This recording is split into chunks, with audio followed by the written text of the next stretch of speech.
Yes, the blockchain is truly revolutionary.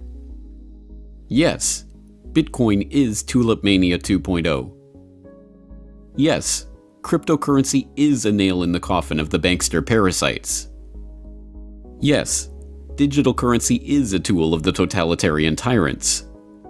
No, these statements are not contradictory. But don't worry if you think they are. You're just a victim of the Bitcoin PSYOP. So what is the Bitcoin PSYOP? Well, look at a headline like this. Former chairman of Federal Reserve to speak at blockchain conference.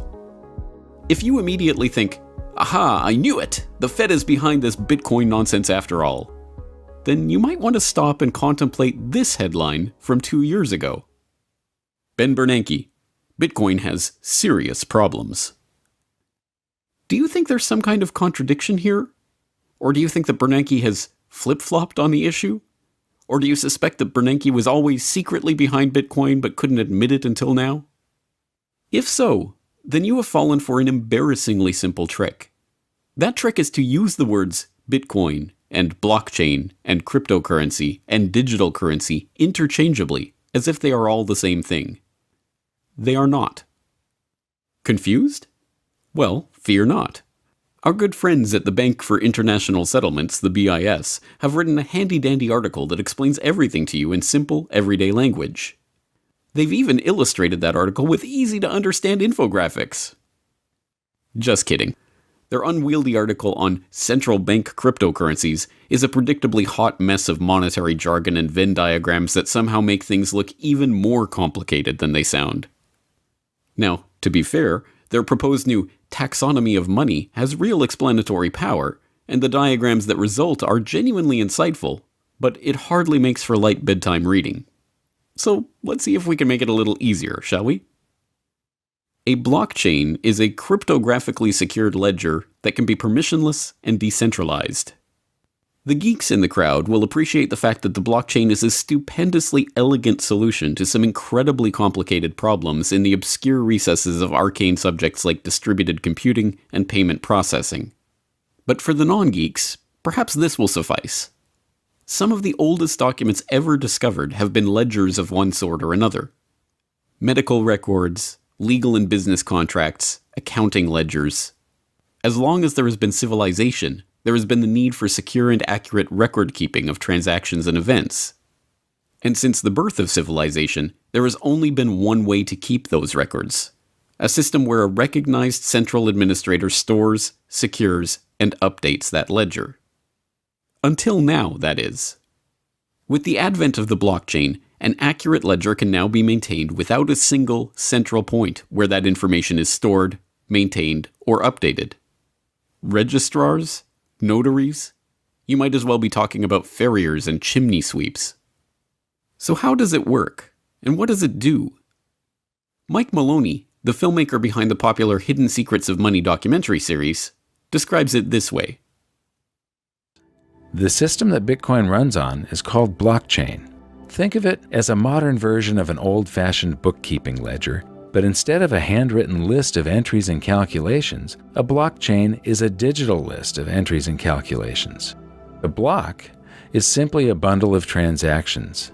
Think of a block as a whole page of transactions in the old-fashioned ledger. A blockchain is just a chain of blocks. It's the same as a whole series of pages in the old-fashioned ledger. Easy, huh? Here's how it works.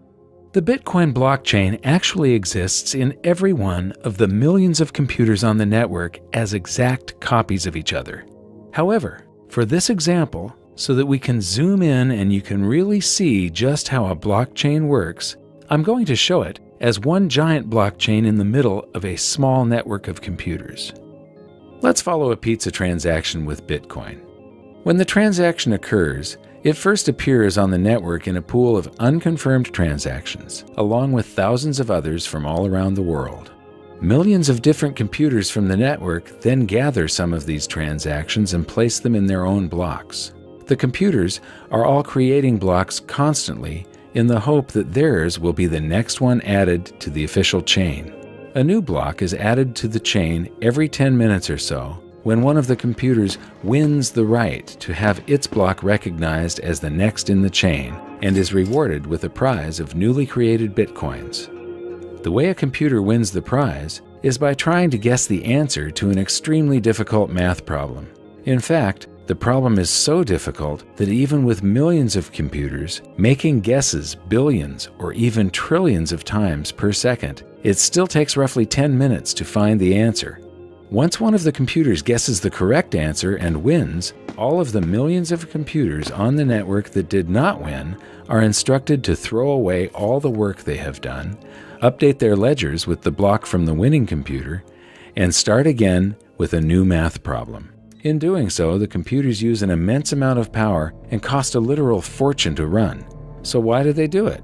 Because it can be very profitable. This is where the term mining for bitcoins comes from. Instead of striking gold by mining for precious metals in the wilderness, these computers are hoping to strike Bitcoin by mining precious numbers on the blockchain.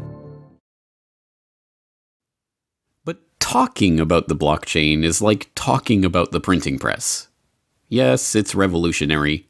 Yes, it will change the course of history. But what specifically does it print?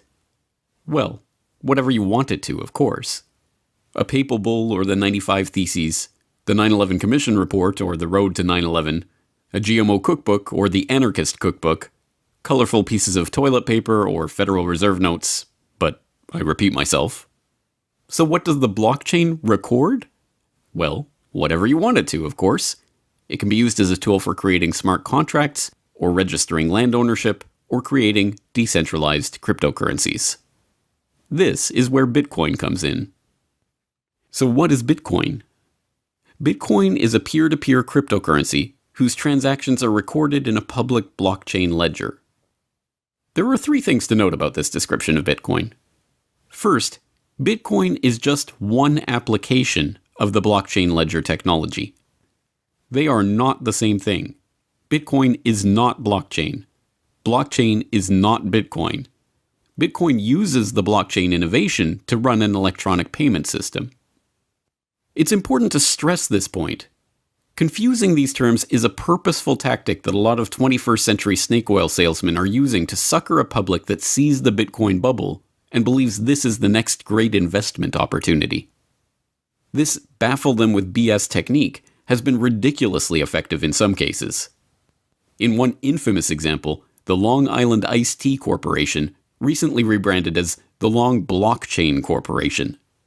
They still make iced tea, they just added blockchain to their name, and the market responded. The company's stocks tripled overnight. This is the exact phenomenon we saw emerge during the dot-com bubble, when any company that added .com to their name saw their stock price rise. And it is a sure sign that people are being baffled by techno-speak that they don't understand in the slightest. Andreas Antonopoulos provides some straightforward advice for separating blockchain from BS. So let's get started. What exactly is going on here? Is this the greatest technological innovation and explosion of innovation since the mobile internet, or maybe even the internet itself? Or is this the greatest load of hype ever arranged around a technology in the history of technology? Both. And in fact, that's a characteristic of advanced technologies. I often say that where Bitcoin and the other open blockchains are today is approximately where the internet is in 1992. In terms of technology, in terms of infrastructure deployment, in terms of adoption patterns, this technology is approximately where the internet was in 1992. But the hype around blockchain is exactly where the hype around the internet was in 1998. You know what comes next. There will be a shakeout. When the waters recede, you can tell who on the beach wasn't wearing a swimsuit. They stand there naked. It's an empty promise. This will happen in the blockchain space.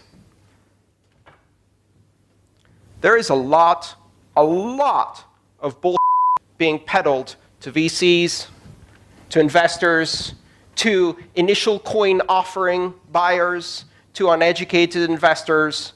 There's a lot of Ponzi schemes. There's a lot of pyramid schemes. There's a lot of empty promises. There's also a lot of business as usual disguised as innovation, disguised as disruptive technology. Now, out of that came this fantastic saying, blockchain is the technology behind Bitcoin, which is incorrect. Blockchain is one of the 4 foundational technologies behind Bitcoin, and it can't stand alone, but that hasn't stopped people from trying to sell it. Blockchain is Bitcoin with a haircut and a suit that you parade in front of your board. It's the ability to deliver a sanitized, clean, comfortable version of Bitcoin, to people who are too terrified of actually disruptive technology. And so you get into this very strange world where the words no longer mean anything. Can you define blockchain for me? I think a few people in this room could probably define blockchain, but the real challenge would be, can you define blockchain in such a way that I can't do search and replace with the word database and still make that sentence work? Because that's the challenge. If what you're doing is a database with signatures, it's not interesting. It's boring. What is the essence of Bitcoin? It's not blockchain. The essence of Bitcoin is the ability to operate in a decentralized way without having to trust anyone. The essence of Bitcoin is to be able to use software to authoritatively, independently, without appeal to authority, verify everything yourself. You don't trust the other nodes you're talking to. You assume they're lying. You don't trust the miners. You don't trust the people creating the transactions. You don't trust anything other than the outcome of your own verification and validation. And through that, you end up trusting in something more important, the network effect. Bitcoin introduced the concept of decentralized security through computation. And this has not yet sunk in.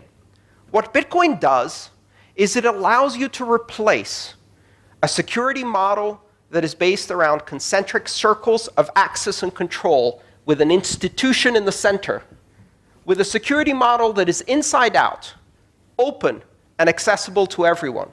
A security model that is based on market forces and game theory.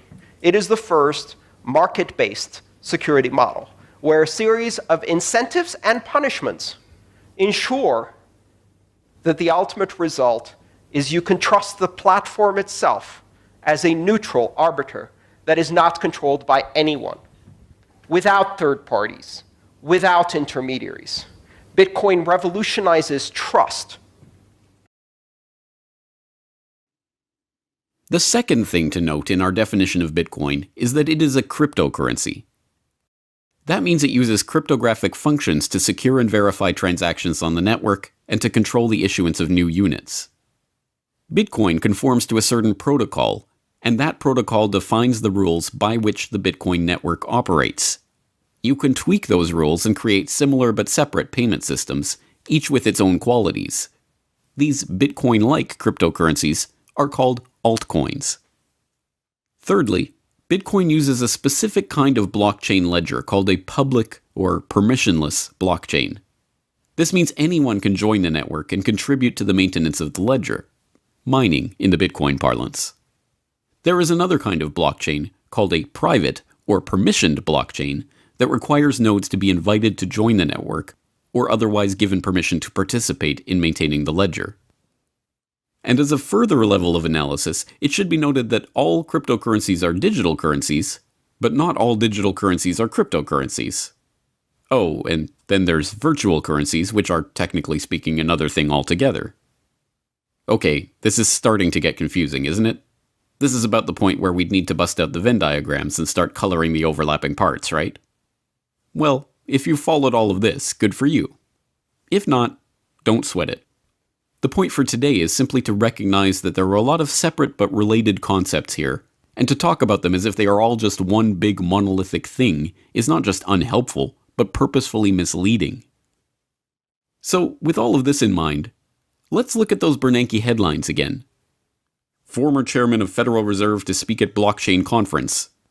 And Ben Bernanke, Bitcoin has serious problems. Are you at least beginning to get a handle on how these headlines are not contradictory? How it could be that a central banker could be interested in blockchain technology, but dislike the Bitcoin application of that technology? If not, think of it this way.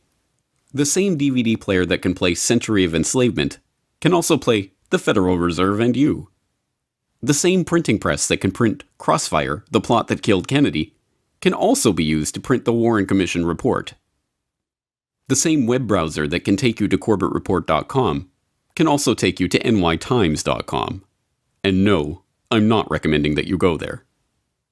So yes, the blockchain could be used to create digital currencies that represent the very vision of a totalitarian tyrant's wildest wet dream. Central banks could use private blockchains to administer national digital currencies that permanently record and track every transaction in the economy. That currency could be distributed through government-issued digital wallets that act as an individual ID and allow the government to track everything you ever purchase back to you personally. It could be used to create the perfect system of panoptic oversight, and the totalitarians could, as sole proprietors of the private blockchain, target anyone they saw as a threat for removal from the economy by simply revoking their wallet. And yes, the blockchain could be used to create a digital currency that represents the bankster's worst nightmare. Free individuals could use a public blockchain to create a cryptocurrency not issued by or subject to any central authority. Or they could use it to raise untaxable crypto funds for agoristic startup ventures through unregistered ICOs. Or it could be used to transfer value or property instantaneously across the imaginary lines on the map that define the supposed boundaries of the would-be tyrants' geographical monopolies without the permission of said tyrants. Are you starting to get the picture?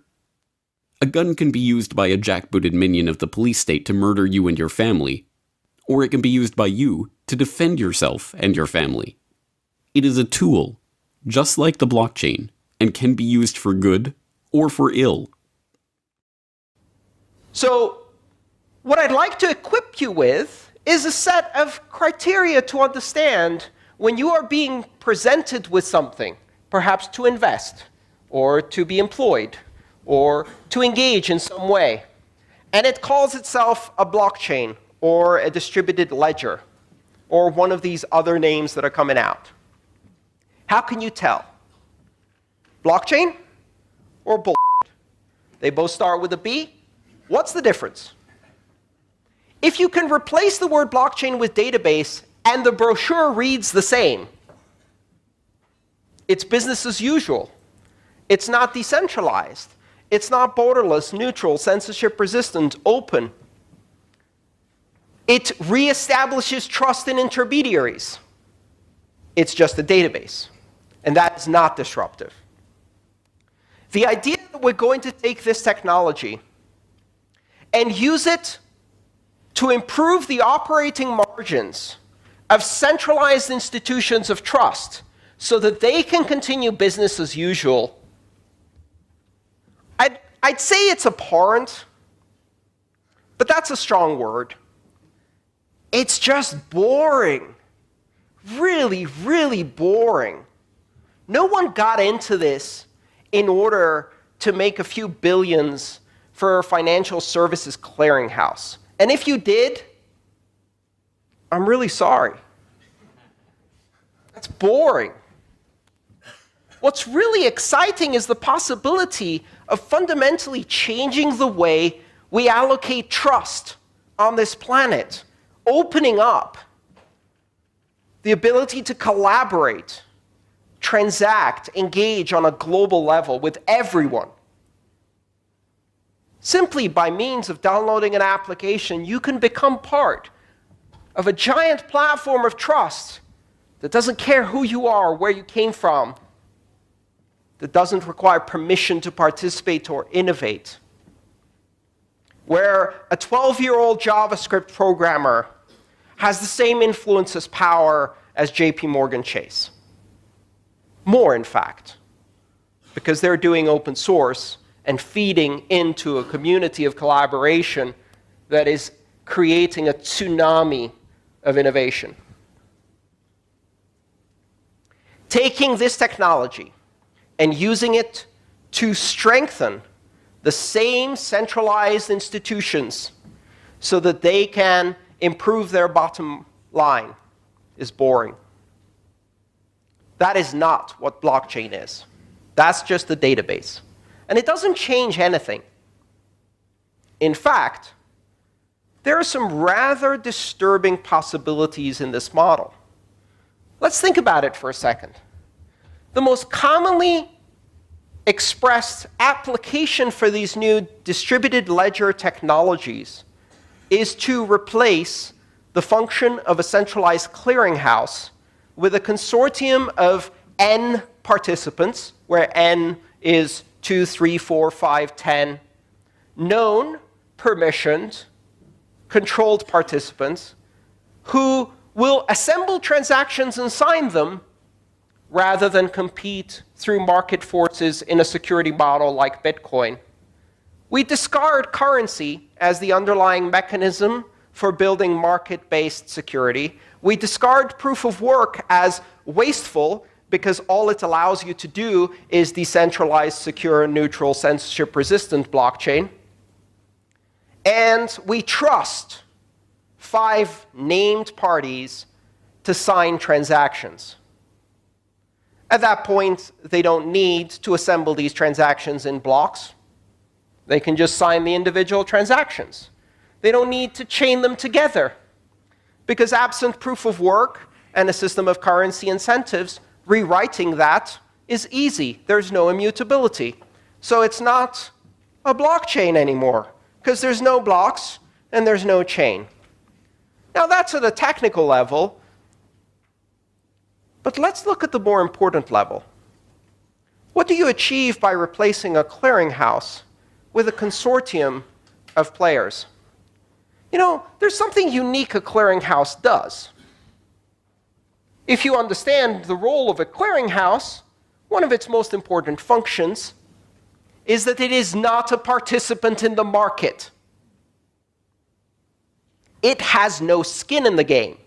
The New York Stock Exchange is not an active trader. That's not an accident. That's called separation of concerns. The clearinghouse is an independent party with oversight that is not a market participant. If you take that party out and replace it with 5 banks, all of which have skin in the game, how do you run a consensus algorithm when the incentives to cheat, front-run, manipulate the market, and break the consensus rules, even adversarially against the other 4 parties, are so high? There's no incentive to keep the consensus rules. All you're doing is you're saying, trust us. We're in a consortium. Trust us? These 5 banks? Where were you in 2008? Where were you when Libor was fixed? Where were you when the gold markets were fixed? Where were you when front-running and high-frequency trading was creating these monsters of crony capitalism? Trust us? Hell no. Removing the clearinghouse and replacing it with, what's the word? It's not consortium. Cartel, that's the word. With a cartel of the same market makers who have manipulated and compromised every market in history, and doing that in a way that closes this from transparency, that's not a recipe for efficiency, immutability, security, transparency. That's not a blockchain. That's a bullshit. it's a very profitable bullshit. It requires you to have confidence in the game. A con game, as it's known. Be careful what you evaluate when you see these technologies taking something whose fundamental purpose is to remove trusted intermediaries and create an open, borderless, neutral system, and turning it into a tool for a bunch of untrustworthy trusted parties to manipulate markets is going to be a disaster. And they're going to do it. Now, let's look once again at the statements that opened this podcast episode. Is the blockchain revolutionary? Well, since no decentralized peer-to-peer ledger has ever existed before, yes, it is that rarest of rare things. Something new under the sun. Is Bitcoin Tulip Mania 2.0? Yes, in the exact same sense that the dot-com bubble of the 90s was Tulip Mania 2.0. Just as Pets.com and other ventures that earned and lost hundreds of millions of dollars in the blink of an eye were the result of a speculative frenzy, so too are the sudden run-ups and rundowns in Bitcoin's price the result of a speculative frenzy. But the bursting of the dot-com bubble wasn't the end of the World Wide Web, any more than a future bursting of the Bitcoin speculation bubble will be the end of cryptocurrency, or even Bitcoin. Is cryptocurrency a nail in the coffin of the banksters? Yes. Cryptocurrencies can now be, and already are being used by millions around the world for instantaneous and virtually free international remittances, all without the aid of a bank account. Startups have raised billions of dollars in capital through ICOs, without a VC predator or investment bank underwriter in sight. More broadly, a whole host of banksters and their associated cronies in the third-party middleman parasitic class are already openly contemplating the fact that they have already been made obsolete by the blockchain technology which underlies the cryptocurrency boom. So is the blockchain the one and only silver bullet that will end banking all by itself? Don't be ridiculous. But it is one more arrow for the quiver. Is digital currency a tool of the totalitarian tyrants? Well, we've already seen how the BIS is musing about central bank-issued cryptocurrencies, and we've contemplated how that nightmare scenario of control and surveillance might unfold. It hardly takes a Nostradamus to envision how the forces of centralization are going to push as hard as they can to put the cryptocurrency genie safely back in the bottle of central bank-issued fiat. Are any of these statements contradictory? Nope. But the Bitcoin PSYOP might have made you think they were. And now, you know better. So, here's a test of your newfound, nuanced understanding of the intricacies of digital currencies. Can you explain how this headline, China's central bank has begun cautiously testing a digital currency, and this headline, China is shutting down all of Beijing's Bitcoin and cryptocurrency exchanges, are perfectly compatible? If so, then give yourself a pat on the back. You've just seen through the Bitcoin PSYOP. A version of this podcast first appeared in the Corbett Report subscriber newsletter in September 2017. To keep up to date with the newsletter and to support the Corbett Report, please subscribe today.